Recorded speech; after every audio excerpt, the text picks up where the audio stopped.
असंख्य आक्रमणांना तोंड देऊनही देशवासियांच्या सामूहिक शक्तीनेच भारताचा सांस्कृतिक आणि आध्यात्मिक वारसा बाधित राहिला आहे. पंतप्रधानांचे गौरवोद्गार.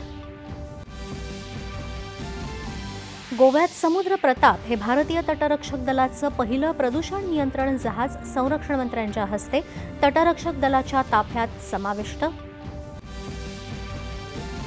संरक्षण क्षेत्रात आत्मनिर्भरता चैनीची बाब नसून एक धोरणात्मक गरज असल्याचं सांगत संरक्षण मंत्री राजनाथ सिंह यांनी सागरी संरक्षणाचं महत्त्व केलं अधोरेखित.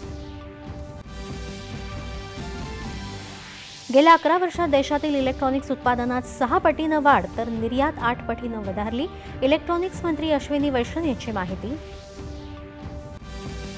भाजपा नेते मुख्यमंत्री देवेंद्र फडणवीस यांच्या पुणे मराठवाड्यात झंझावाती प्रचार सभा. आजवर दुर्लक्षित असलेल्या शहरांचा कायापालट करण्याचं मुख्यमंत्र्यांचं आश्वासन. लोकांना भावनेचं नाही तर विकासाचं राजकारण भावतं असं सांगत महायुतीच्या कामाच्या जोरावर मुंबईवर भगवा फडकेल, एकनाथ शिंदे यांनी व्यक्त केला विश्वास.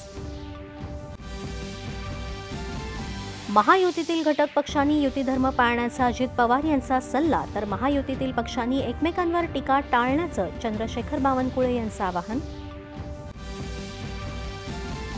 मराठी माणसाच्या एकजुटीची ताकद दाखवण्यासाठी उबाठा शिवसेना आणि मनसे युतीला निवडून देण्याचं उद्धव ठाकरे यांचं आवाहन.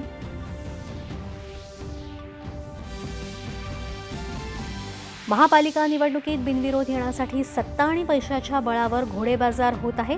काँग्रेस प्रदेशाध्यक्ष हर्षवर्धन सपकाळ यांचा आरोप. 2020च्या दिल्ली दंगलीतले आरोपी उमर खलीद आणि शर्जील इमामचा जामीन अर्ज सर्वोच्च न्यायालयानं फेटाळला. इतर 5 आरोपींना सशर्त जामीन मंजूर. आणि दादरा नगर हवेली आणि दमण दीवच्या समुद्रकिनाऱ्यावर आजपासून खेलो इंडिया बीच गेम्सच्या दुसऱ्या पर्वाला प्रारंभ. कबड्डीत महाराष्ट्राची धडाकेबाज विजयी सलामी.